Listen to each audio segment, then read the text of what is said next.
43 episodes, 4 seasons, 4 chances at greatness.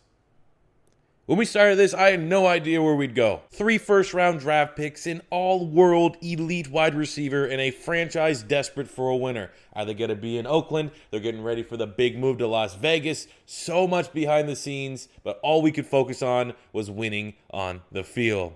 Through the years, we go on a run that most could only dream of. Record-breaking seasons,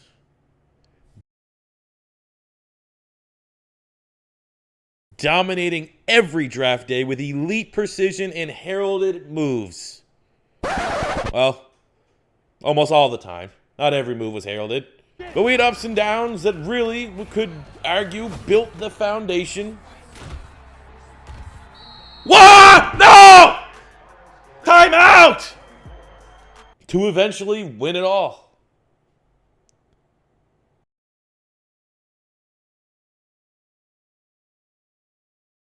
So what went wrong?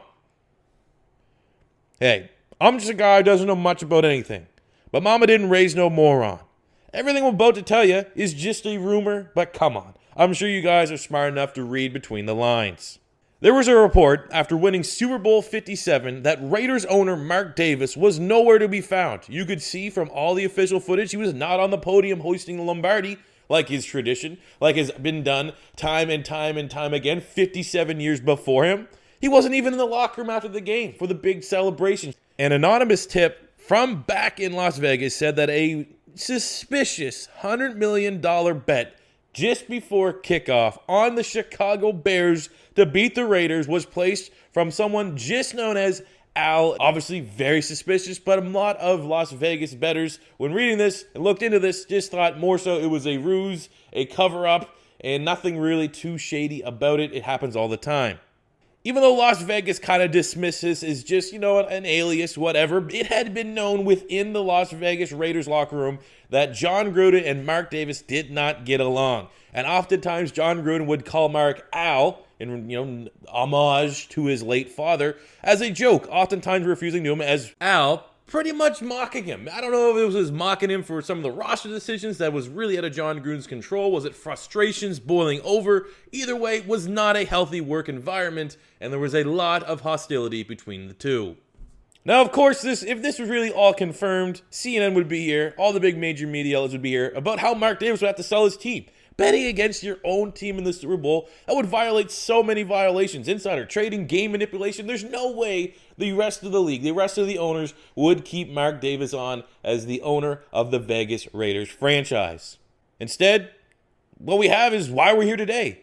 An official statement from Mark Davis and the Raiders organization stating a buyout of John Gruden's contract and placing him for the second time in his Raiders career on the trade block. The man never gets credited for building the Raiders into a juggernaut. Never really got credit from the media for building them into a Super Bowl champion. It was everybody else. It was the move to Las Vegas. It was Trevor Lawrence. It was that defense. But no one ever gave the credit to John Gruden. And now, from this franchise, he is deemed an unwanted possession. If you ask me, I think John Gruden wanted out. Threatened to make this Super Bowl bid, had some sort of information that Mark Davis was actually behind this $100 million Chicago Bear bid, and threatened that if he did not get his release, if he did not get an opportunity to go somewhere else to coach, he was going to make that information public, and Mark Davis would have to sell his team. So this was the compromise. So now what? No more Trevor Lawrence, juggernaut Josh Jacobs, the maniac Mo Hurst. John Gruden, the Super Bowl winning head coach, in that same offseason is now on the trade block? Well, you know what they say. History has a strange way of repeating itself. Ben and I were out one evening and we got home, and as I'm walking in the house, the phone is ringing and it's Al. I kind of hear like blah, blah, blah, blah, blah, John Gruden, blah, blah, blah, trade. And so I interrupted. I said, I really think that's a bad idea. I'm going to say it again. I'm going to emphasize this as best as I can. I think this is a really bad idea. And he said to me, you didn't hear me.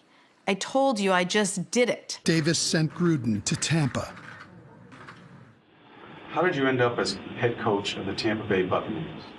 I really don't know exactly how it all came about. I got a phone call late 2 o'clock in the morning or so from Al Davis, and he said basically the parameters of a trade has been worked out. Would you like to go to Tampa Bay? And a lot of things transpired in a matter of minutes. And when I woke up the next day, I was kind of shocked, that much change had occurred in that short period of time. So what do? The Raiders were strategic. We missed the first wave of free agency, so we didn't get any of our top bids. Heaven forbid. They give John Gruden, they throw him a bone to kick off the new era, the next chapter in his career. And not only that, we are back with the worst, second worst team, almost the worst team in the league, tied for worst. Green Bay, they weren't really trying to deal with the Green Bay Packers because they know, Green Bay, a team that John Gruden also had history with, starting out back there under Mike Holmgren. They're pretty well, they still got Rodgers. This is just a down year. But Tampa Bay, perennial stinkers outside of that 1 year that John Gruden made some magic happen. That was almost a slap in the face for John Gruden. But I'm pretty sure John Gruden, it's a bad roster, man. You got Jameis Winston, who has 130, I think, or even more, like $100 million plus deal. He is statistically terrible. Look at his contract. You got, I don't know if I want to look at this. So it's 2 years left, $126 million. It's not good. Quarterback situation is not good.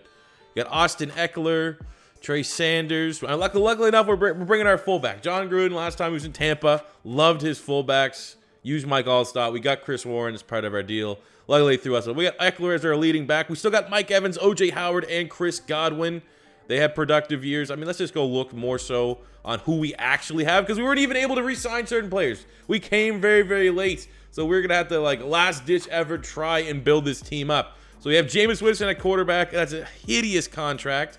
We got at running back Eckler. He's 28, though. He's getting up on the wrong age. They do have Trey Sanders, who's getting ready for his second year out of Alabama, 80 superstar running back. So we go from one Alabama running back with the Raiders in Josh Jacobs to now here with Trey Sanders. That could be pretty promising down the stretch. We have Chris Warren. So Mike Evans, he's 30, but still very, very good. Superstar X Factor double me. Chris Godwin, nice receiver. They have Jalen Reagor, the speedster at TCU, 93 speed, 95 acceleration. Same with Jeff Thomas. They got a lot of speed. They're going to have a pretty dangerous offense. We have O.J. Howard at tight end. He's 28. They got Jake Ferguson, nice young, complement to that. Offensive line looks not good. Christian's a 74. He's our starter. We have Ali Marpet. That's solid. He's 88 overall. We don't have a center on the roster. Cap is not great. They do have Tristan Wirfs, talented tackle from Iowa. I assume he would have been a first-round pick when he got drafted. I assume second-round pick in 2019. He's developed nicely, 83 overall. On the defense side, they have Jeffrey Simmons Jr., former first-round pick for the Tennessee Titans. Not much there. They got Vita Vaya, 82 overall D tackle. Not really developing a whole lot. For the outside linebacker, we don't even know if we're going to stay in a 3-4 or not, but they are with a base 3-4. You have Davenport, former first-round pick of the Saints. Devin White is still an absolute monster. I think that is a huge positive. Run stuffer. I love seeing that. Shaq Barrett looks, he's fine for the time being with the age. Same with this guy. It's not great. In the secondary, we have Sean Murphy Bunting, 26, 84 with a superstar dev. Okay. Nick Nelson, former Raider, spent some time with us. Maybe a little bit awkward conversations as John Gruden did ultimately cut him from our Raiders. But there's no one else. No cornerback group at all. We have Dax Hill, Zone, Hawk, X Factor, young playmaker out of Michigan. I assume he would have been their first-round pick last year.